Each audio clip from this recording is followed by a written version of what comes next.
Hey guys, it's Dave Norona here at Can-Am Club 2018, and I'm standing right next to the all-new Maverick Trail.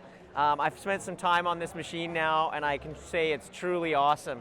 You know, they captivate it by saying that it's agile, adventurous, and confident, and I can honestly say, having ridden it, that it is actually all those things. So I'll be really interested to see what people think as they get out and ride them.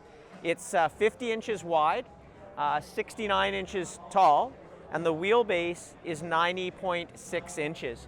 So what that does, because it's longer than anything in the competition has, it actually allows for a smoother ride and less sort of pitch when you're going down the trail due to that long wheelbase. It also helps with giving you more confidence. Doesn't feel like it's going to roll over because it is a smaller vehicle, being that 50 inches wide. It comes in two engine configurations, an 800 at 51 horsepower and the 1000 at 75 horsepower, and it's a rear-mounted engine.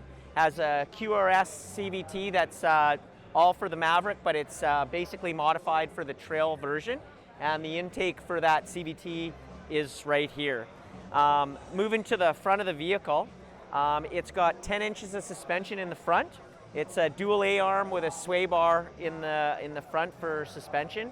And talking a little bit about, this is the bare bones model, and there's going to be 120 accessories available for it when it hits the showroom. So there's lots of things you can add to that this vehicle. So moving around the back, actually, people are sort of look at the rear suspension because it sort of looks different than anything else on the market. And why it's sort of done this way is when you hit all the stutter bumps and roots and little ruts, you want a softer suspension.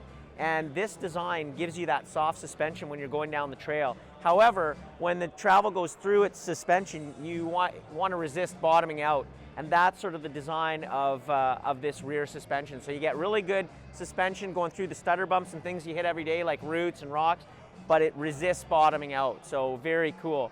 You can tow up to 1,500 pounds with the machine, and you can hold up to 300 pounds in the rear cargo area. And we'll move down to the right side here,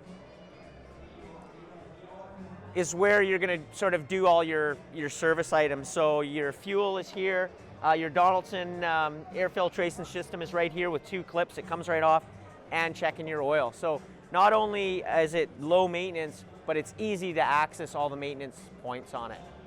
So one of the cool things as well, having that longer wheelbase actually gives you a bigger cockpit. For bigger guys, they're going to feel at home in this, relatively small machine.